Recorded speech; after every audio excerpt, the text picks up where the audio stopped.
Hey Joe, how are you? Hi, how are you? All right, Jose, how are you? All right? I'm doing great, man. It's great to see you. You look fantastic.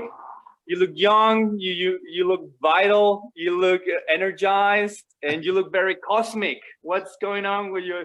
You look like Yeah. a deity. Well, there's not much comedy work, so I've started where the money is. It's in religions. So I've started my own religion, and if you want to, if you want to join, it's free to join, but then I will ask you to hand over all of your Yeah, earnings for the yeah, church. and my wife and my sisters, and yeah. So Well, you, I wasn't going to say that, but now that you're offering. if I'm offering, no, I know the business because as you can see in the background, I also have my own religion going on. Ah, you We're do. very You've close. got absolutely loads of crucifixes there. Yeah. Yeah, we're very close to Catholicism. We don't want to, divert too much. We want to give some people something that's familiar, but it's completely another thing. It's completely original. Yeah. I understand. Yeah, you suck them in with the Catholicism, and then you go somewhere else. Exactly. Yeah. That's it's just the fish hook, and then you get where you want to go. Yeah. But Anyway, Joe, it's great seeing you. Thank you so much for being here. I really appreciate it. I know that you're a very busy man because you're very talented and you're always working.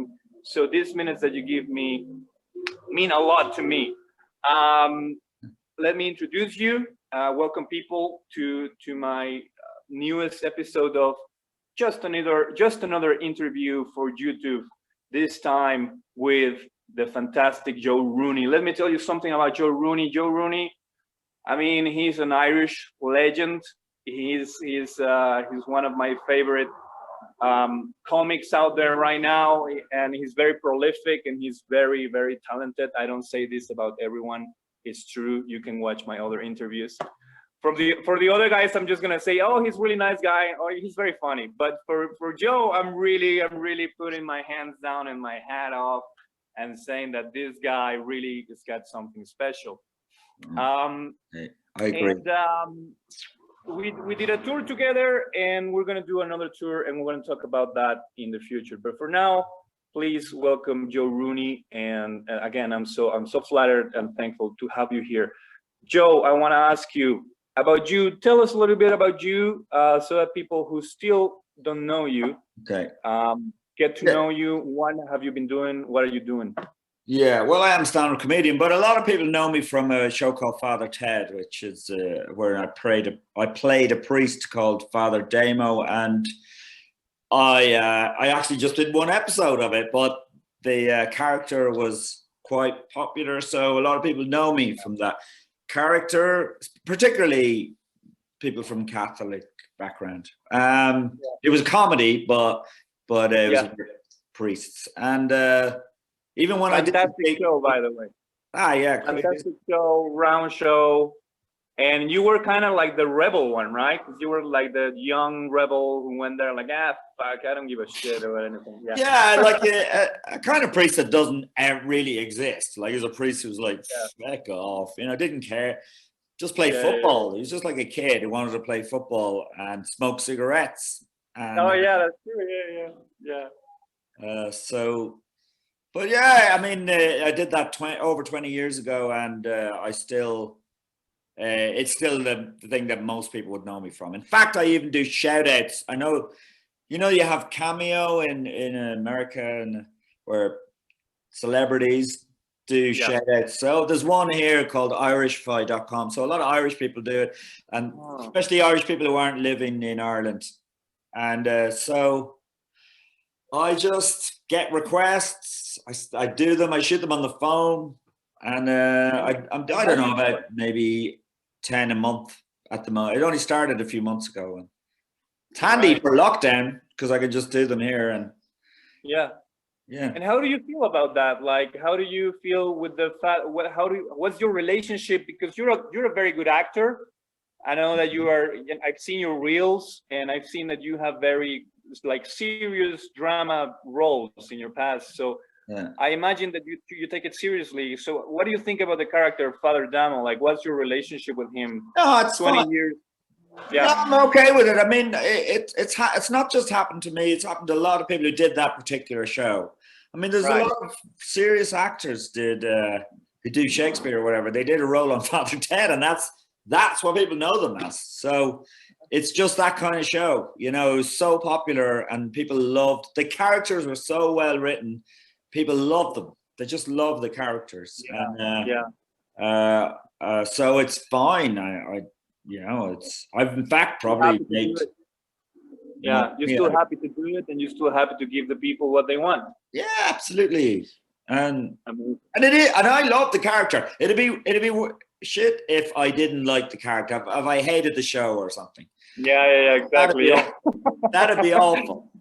But That would be I love the show, and I love the character. So I'm really happy to be so associated with it, and to also keep. If people want me to do it, I'll do it. Yeah. Sorry, there's a little bit of noise over here. I'm in Mexico right now, which is amazing for me to be able to be communicating with you. I gotta take the white man, right, to bring for the technology that they brought us to this country, so we can do this right now, right?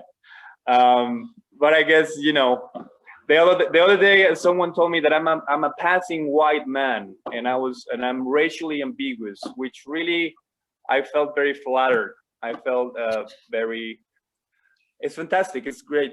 I don't get to be white, but I don't get to be Latin, and I don't get to be black. I just because all the races have something shitty about them. Every race has something that they should be feeling guilty for or shitty about. And if I'm racially ambiguous, I'm neither. I'm all and neither at the same time. So it's fantastic. Yeah. I mean, it's funny, like being Irish. Sometimes you get away with it as a white person, and people forget the shit things Irish people did as well. I mean, I've been watching like some documentary on Netflix called Trial 4, and it's about this black guy who was wrongfully imprisoned for 20 years by corrupt Boston cops who are pretty much all from Irish heritage, Yeah. And we never really talk about that. Yeah, it's true. It's amazing. I mean, every race has a way to kind of forget what they did. It's like in Mexico, it's kind of the same. I mean, there's a lot of talk about the conquista and all of that. But before that, like the Aztec Empire, they were pretty shitty with the other people, that they had under their control. Like they were fucking tyrants in a way, and nobody talks about that. It's always the romantic idea of the pre-Hispanic cultures and blah. And nobody talks about how they were cutting children's head off and, throwing them down the pyramid stairs and shit. It's like only the anthropologists talk about it, and it's still like, oh, look at that. But there were shitty people too. I mean, I think given the opportunity and given the right conditions, any human being could lean onto being a shitty person, right? Absolutely. If you got the power, then it takes it's tempting to just wield that power. And that's which brings us. Sorry. I say anybody will do that. Anybody, any race. Anybody could. Yeah, exactly. Anyone could. I just imagine like how would have been if we weren't colonized by Spain, which, by the way, as I always say, is what a fucking bummer to be colonized by Spain, because of all the different empires and powers that we could have been colonized by, we had to get the laziest ones, So I imagine if we would have been colonized by the British or the Germans, like imagine the Germans coming here and seeing the architecture and seeing all the marvelous engineering that we had going on. They will be like, oh, scheisse, let's keep the infrastructure and bring in the discipline and the mental structure, and we would have ruled the world by now. I'm sure we would have created a race, a Teutonic Aztec race that would have ruled the world by now. Yeah. But we got the Spanish. Well, did the Germans really colonize the way the French and the Spanish and the Portuguese and the English did? Even though they tried, obviously, to take the 2 world wars, but it wasn't very successful. They picked on really powerful countries rather than going. Exactly. They were more ambitious. They were like, no, let's try to bring the big ones. Yeah. But it would have been great if they would have come to Mexico. I would have loved speaking in German right now instead of fucking Spanish. A lot of people love it. I like it too, but I'm just ranting about Spanish people. even though my grandma is, yeah. Just saying, imagine if we weren't colonized by the British, I'd be speaking Gaelic and no one would understand. My comedy career would be fucked. Like, yeah. I suppose. Yeah, you're right. It's like speaking Czech or something, right? Only 3 people in the world can. Except only like 4 million people speak it. Yeah. It's crazy. We were talking about power and what an asshole can you be when you are in power, which brings us to we'll talk about COVID in a bit, but first, talking about power and you can be an asshole having power. What are your thoughts on Donald Trump and what's been developing and unfolding in the past month since he technically and legally lost the election? Yeah. I think it's really scary because not so much Trump, actually. It's the fact that the Republican Party are not standing up to him, and so he has. In that case, he's also got probably, he got a lot of votes. So I don't know what percentage of those people who voted for him believe that the election is being stolen by Biden, and I think that's really scary. Apart from the fact as well that he's got 2 months left, and he's already pardoned Flynn. That guy Flynn, he's going to try and pardon himself, and he could do so much damage. In the next 2 months. In the last 2 months, right? It's like the little kid who you go to his party and it's an awful party because he's just like the selfish little kid who's always getting what he wants, and you kind of have to be there because it's your parents' friends or whatever.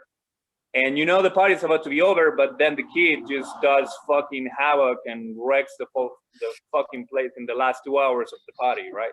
Well, yeah, absolutely. Yeah, it's really scary. Like, I'll tell you one thing. Do you remember the night of the election results were coming in, and it was looking like Trump was going to win again? Yeah.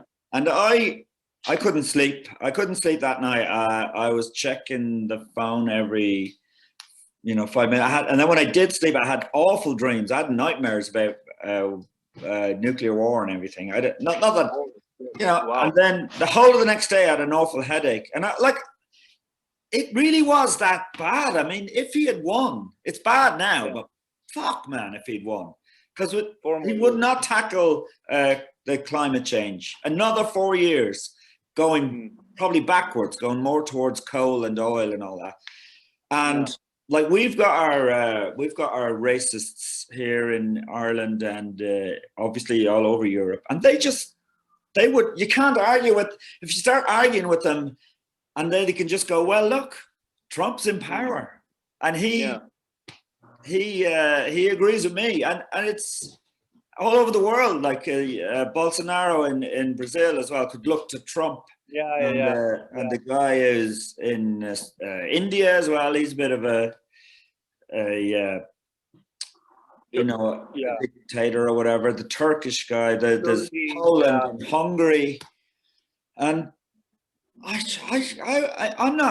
don't think I'm exaggerating saying that the world was on the edge of disaster, Give me 1 second, just 1 second, Joe, sorry.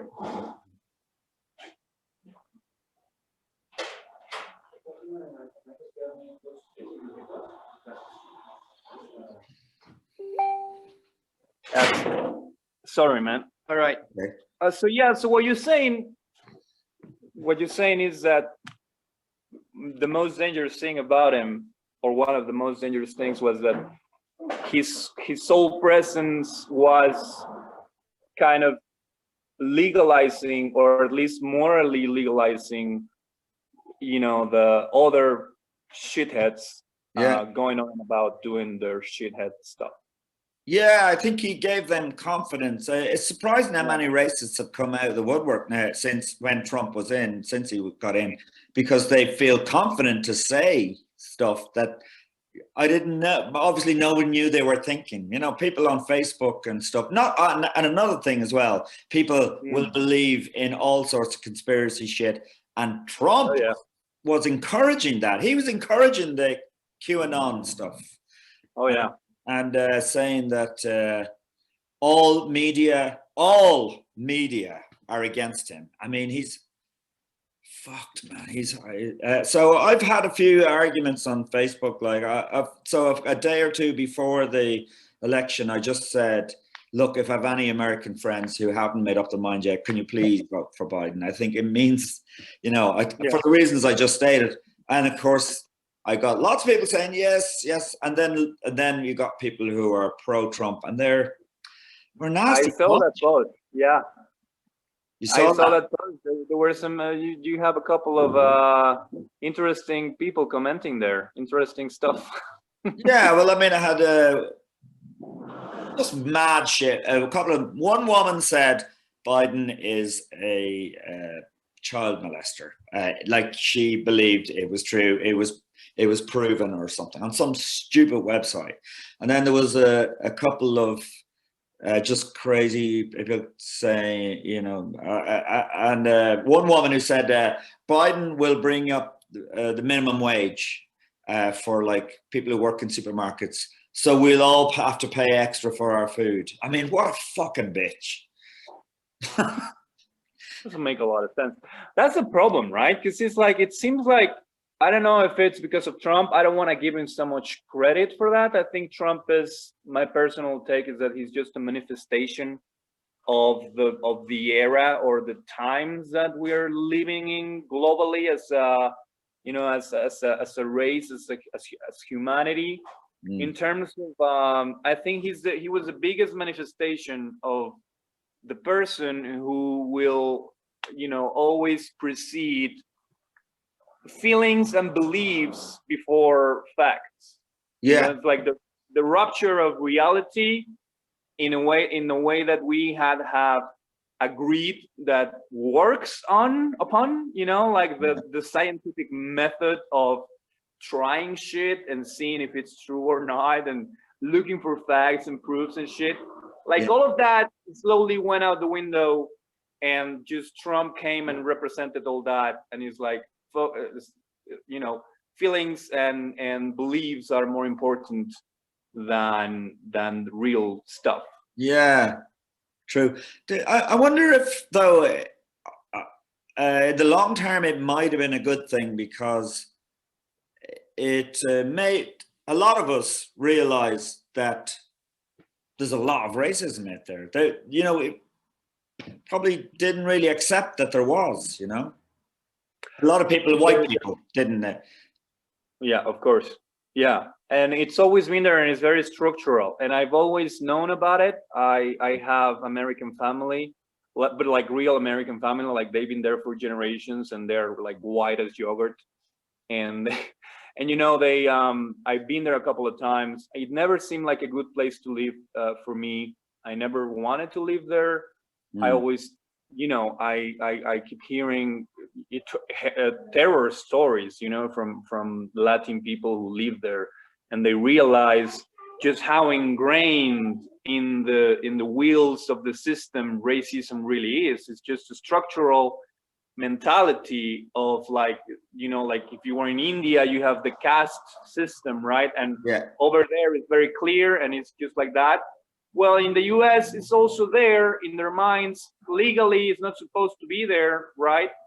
Yeah. You're supposed to be equal before the law and everything. But in the minds of everyone is like, oh yeah, I'm white. This is my place in the stair of the society, in the stairs of the society. Oh yeah, well, I'm black. I'm fucked.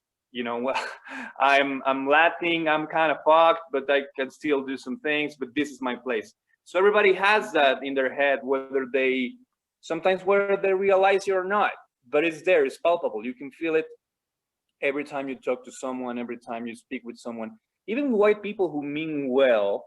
and even white people who try to be allies, they still hold on to that. Yeah, man, like we want to help you, but we just don't want to lose our privilege. Still, like they're still jealous of it, and they're still afraid that they might lose that. So I think that unless and until people of all different colors and races start realizing that we could all share the same privileges. There shouldn't be a problem for that. There's enough for everybody to go around if we are responsible and we manage and administer and manage but well. Racism is very much in. You don't know you're racist a lot, and it's kind of there in you. Like I'm like a few times. Say for example, I was in New York and in Manhattan one night, and I was drinking in the bar, and I realized I'd missed the normal subway I would get out to where I was staying in the Bronx. So I got a different train. Which I wasn't even sure how to get home from, but I knew vaguely what stop to get off. But I realized then I was probably the only white person in the carriage, and I felt a bit scared. I'm going, why am I scared? Like, do you know what I mean? It's fucking ridiculous. But it's there in you. You know what I mean? I don't know. Maybe you've seen. That's the imagery you get. I've grown up watching movies where it was like dangerous in the subway, and there was lots of black people and blah blah. That's what I grew up watching on TV. Yeah, exactly. And that's Hollywood has a lot to do about with that. I've always sustained that Hollywood has been hands down the best propaganda machine ever created, and in a big way, I think it was one of the big tools that toppled the Soviet regime, the Soviet Union. The Soviets were also they also knew that cinema was a big tool for them to spread their propaganda, but they weren't subtle about it. They were very straightforward and like, this is the region, you gotta While Hollywood took all of the liberal and capitalistic ideas and and principles and put them into stories that connected with people emotionally. Yeah. And I think that was a big thing that allowed people to go, hey, you know what, this is great. It shouldn't be that they're not giving us political propaganda. This is just because when you look at Hollywood stories, they're everything but real. That's not how real people act and talk, but it just connects with your emotions, and that's the manipulation. And like even Irish people in Hollywood movies were always just drink and fight. Exactly, that's the only which doesn't mean that it's not true. No, there's a certain truth there as well. Yeah, it's the same. It's like it's like when I see Mexicans on the screen, I'm like, sure, okay, yeah, like some of us, some people, still have sombrero, or they still talk like that, señor, and like, sure, but it's like you're just leaving out a whole bunch of people that are completely misrepresented. And it's also always yellow. Whenever they put Mexico on the screen, suddenly my whole country is yellow. I don't know why. I don't know if you noticed. In Hollywood, it's always Mexico and it's yellow, everything. Oh, really? Like it's like a filter on the. Yeah. They always put the yellow filter on, and it's like, well, every part of Mexico is yellow, I guess. Yeah, that's interesting. Yeah, that kind of rings a bell now. Yeah, probably didn't notice as much as you. Yeah. Next time you're watching a Hollywood flick that has something in Mexico about it, like there's the series Breaking Bad. You probably know it. It's a good series. Whenever they are in Mexico, it's fucking yellow. Like every fucking time is yellow. It's a filter. Everything is yellow. Oh, really? Yeah. It's interesting. And there's a new movie, you know, there's a new movie out set in Ireland with Christopher Walken in it, and it's real backlash here in Ireland because the accents are so bad, you know. The Irish accents are really bad, and Christopher Walken tries to do an Irish accent, like, and I mean, oh wow, it's disappointing for a lot of people because I mean, a lot of people love Christopher Walken. He's a great actor, but his Irish is shit. And what's the name of the movie? Oh no, I must find out. I'll find out. I know there's a trailer out at the minute. Oh, okay. I'll have a look later. But and also there's an Irish guy in it, and he's doing a bad Irish accent. So I think the producers didn't want genuine Irish accents. They wanted a Hollywood Irish accent. So even the Irish actor can't do his own accent. He has to do a Hollywood Irish accent. So it's like that's fucking crazy, man. That's fucking crazy. That tells you a lot. Yeah. Tells you a lot. So yeah, we covered Trump. Let's go into COVID. How are things over there? I mean, I wish we wouldn't have to talk about it. It's been a fucking nightmare year. The whole fucking year, it's been the worst year in the history of humankind, and we're still not. We still have 1 month to go. I think the worst is yet to come. Hopefully not. But how are things over there? How are things with you, and how is it affecting you? How is it affecting Ireland, Europe? Oh yeah, well, like we went into a level 5, it's what they call level 5 lockdown about 4 weeks ago, which is like, so all the bars and restaurants are closed and gyms are closed, and you're not meant to go outside 5 kilometers away from your house unless you're going to work. The police are out. They just have checkpoints, but they don't really check everybody. But I've been doing, as far as my work is concerned, it's not bad actually. I've been doing a lot of online corporate gigs, a lot. I mean, the next 2 weeks, I'm going to be doing a lot. The great thing about them is you can do 3 in a day because I'm not driving all over the countryside to do them. So if I've got one from 5 to 6, then I can do another one from 8 to 9 or whatever, 6 to 7. You know, so that's not so bad. And I've got into within 5 kilometers. There's a beach, and I go down there. I've started running barefoot because I had a thing called plantar fasciitis.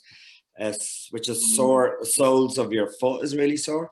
And I read that walking on sand and uneven ground sorts it out. So I started doing that, and then I started running. Now I'm running 5 kilometers on the beach, and then I'm going into the sea. I met up with a group of people who started jumping in the sea, and it's cold. This is Ireland. It's cold enough, you know. So I did it this morning. I don't know what's happened to me. I've turned into this like spiritualist hippie dude who, like, so I got up at I got up at 7:30 in the morning, and by 8 o'clock in the morning I was on the beach running barefoot, and then went into as the sun came up, and then went into the water. Like, nice. So that's, how's the temperature over there in the ocean side? Is it cold? I guess it's very cold. It's actually, I find it okay in the water. The only problem is not to stay too long. So I kind of do it for about 10 minutes at most. Because you end up thinking it's lovely. And then you come out, and within like minutes. It's like you can swim, but if you stay more than 5 seconds, you die. So you can't do. Yeah. It's like when you know that thing about when they cook frogs or whatever. They just put them in a pot of cold water and slowly turn the heat up, and they just fall asleep. And they don't know. So that's what could happen you in the Irish water. You think it's lovely and just stay in too long and just die. Yeah. And suddenly you're like, oh, this is great. And you just stay there, and you just froze to death now. Yeah.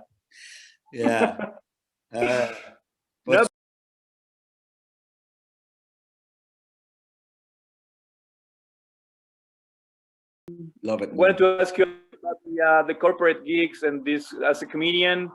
this whole format on the Zoom, like the game has changed, right, for comedians, Yeah. especially for those of you who are professionals, and like you are a true professional. I'm not, but you are, and so you have had to adapt.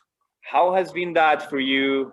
Do you like it? Do you like the format of Zoom and the corporate gigs and all of Well, that? I didn't like it at first. Back in Right. April, I think I did one or two, and I went, I hate this. I hate it Mm.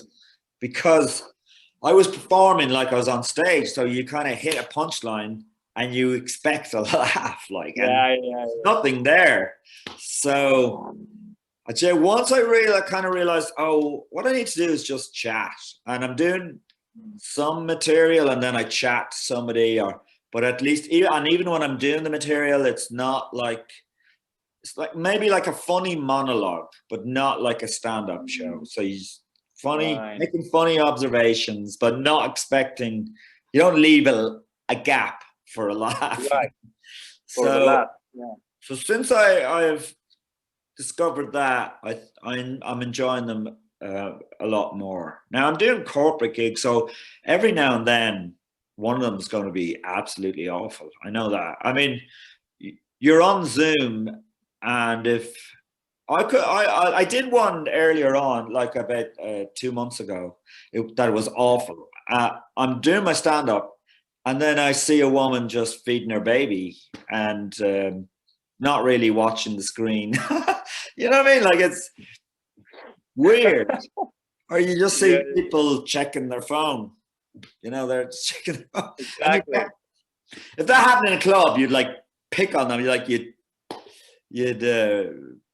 you know, you'd kind of embarrass them, and the whole audience would be on your side or whatever. But you can't Of do that course. on Zoom. They're in their own home. They can do whatever they like, you know. Yeah, so. Yeah, man, that's gotta be, and I really admire you guys who are really going into it, because I just couldn't do it. I kind of did a couple of them for a friend, and I felt awful. I felt awful. I felt like there was no connection at all. Yeah. But it's just another format, and you just get to get accustomed to it, right? Yeah. I mean, it's definitely. I haven't been writing that much new stuff. I've done a couple of songs with backing tracks, and they kind of work because I can go a bit nuts. Um, but I'd say if I was starting, I have been writing, actually been writing sketches and stuff like that, but I haven't been writing stand up. But I would say if I was writing stand up now, I wouldn't. I would write it like a monologue you'd perform on TV. You know. Mm. I've written a few things actually for one corporate I did. I wrote a fake news, and that just feels like you're writing a monologue for TV, which is Yeah, fine then. That feels yeah. okay, not to stop for a laugh. Right, Yeah, right. It's a different thing. It's I'm glad you enjoy it. If the world were to stay like this forever, would you be? I mean, like, I guess my question is more like, if you had to, are you going to continue this format when things go back to normal, or do you miss more the real shows and the real? yeah. I would miss the live when I did the live gig. I did the gigs with you. Yeah, The ones in Prague and where was the other one? Burner. Moreno. Yeah, I mean, that was amazing. I'm so glad I got to do those gigs. That was like my little fix. Oh yeah, You know, before the.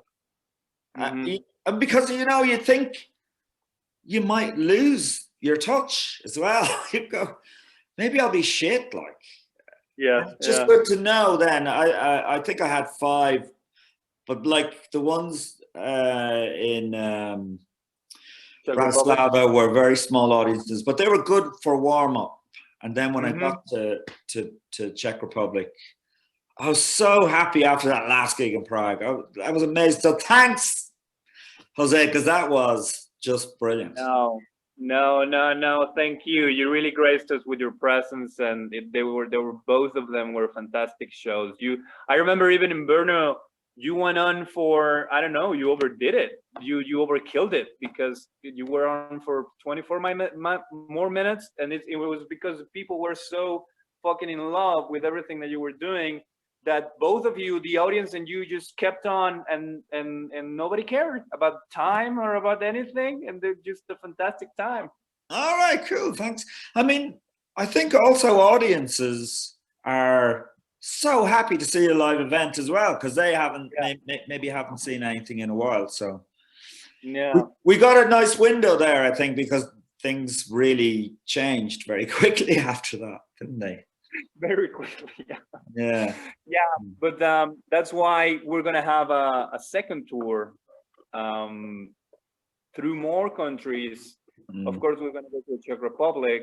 That's where I live, and I will be living next year. But we're gonna go more countries this time, along with Terry Norman, another your son. If I understand correctly, he's your son. My son now on tour. I will introduce him as my son. Yeah. This is me accepting that I'm pretty old.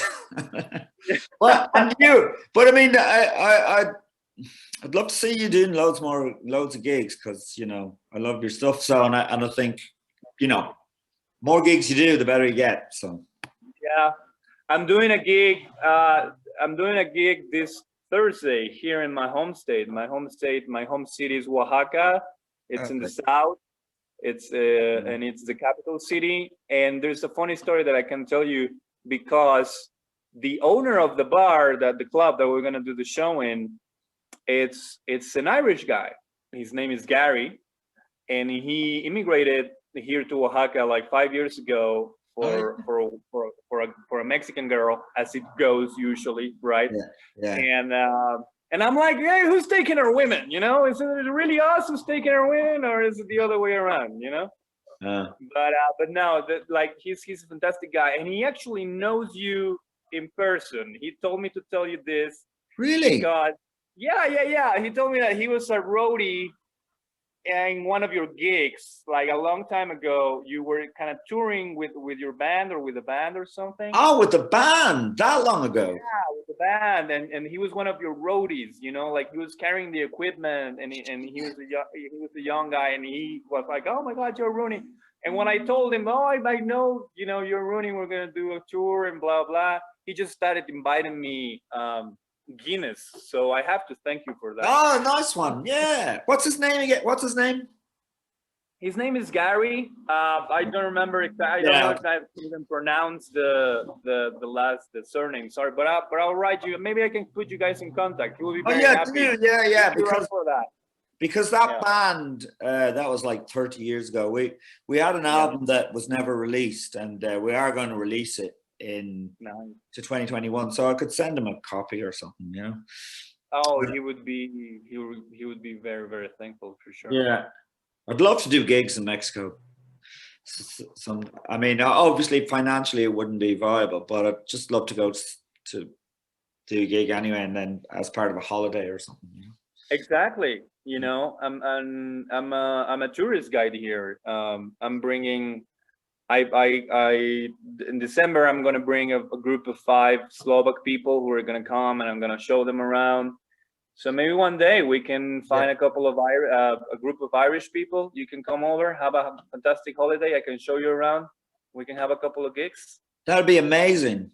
And one of my ex-girlfriends lives in Mexico. I don't know what part, but I could call her as well.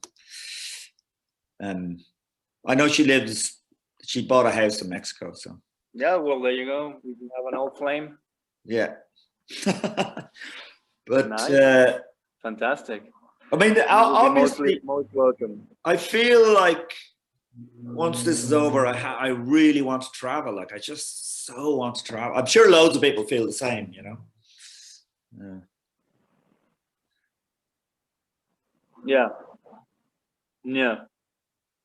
Yeah, for sure. I think we all miss that.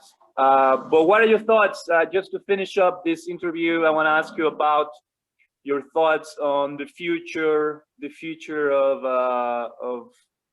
the whole human race. I mean, no pressure, but you gotta give us your thoughts. You gotta give us your prediction. I'm an optimist. What's gonna happen, Joe? I'm an optimist. So think, I'd like to think that we came very near the precipice with Trump. It's still not, and we're beginning to pull back.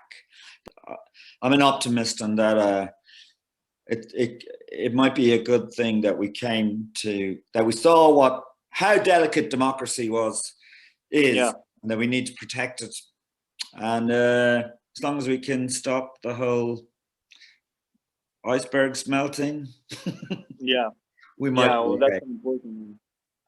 And do you think with this, what do you think is going to happen in terms of COVID, and how, as a comedian and comedians, what do they have to do? Do you think we're going to go back to normal? I'm looking for hope.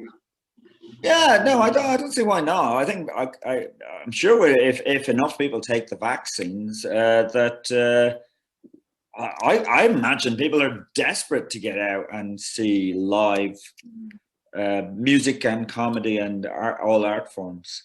I don't know what I think. Actually, you know what?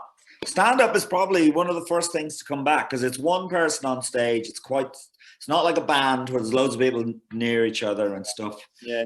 I think comedy, or anything else, a play where there's groups of people. It's one person on stage. It's quite safe.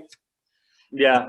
It could be a good time for live comedy, I think so. I think we're going to have a good year, Joe. I think we're going to have a good year. Yeah. And so we're going to do a tour.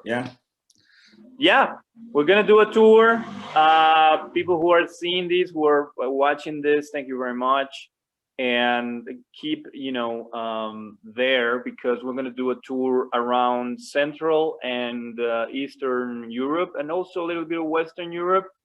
Germany, Poland, Hungary, Croatia, Slovenia, Slovakia, 2 different countries, by the way, Czech Republic, and what else? Whatever comes, right? We're gonna do like 7 different countries. Amazing. We already have them. We're just waiting for the red light, for the green light. Sorry. Green light. I'm so up for that, Jose. And listen, I really want to thank you for those gigs that in the Czech Republic. They were amazing gigs, and I know you already put work into a tour that you had to scrap because of the lockdowns. So thanks for putting all that effort into that, but we'll do it next year. Yeah, that's for sure. And I want to thank you very much for being so generous and so gracious with your time and your lovely presence and thoughts throughout this interview. And the gigs you did in the Czech Republic were fantastic, fucking superb. And let me tell you, people are waiting for you to go back there, and they really love you over there. And we're gonna have a blast with our tour, both of us, along with your son, Terry Norman. And thank you very much again. That'll be all for me. And anything you wanna tell us? Where can we follow you? Twitter, Facebook, YouTube, on Instagram, Joe Rooney Comedian. Twitter, Joe Rooney #1, just one. And what else? Facebook, Joe Rooney Comedian. That's it. Perfect. And brilliant. Nice talking to you, Jose. Nice talking to you. I send you my best, man. We'll bring you some bottle of mezcal from my hometown, which is originally from. I'll bring you a bottle of whiskey from Ireland. Oh, that sounds like a deal. All right, buddy. All right. See you, Jose.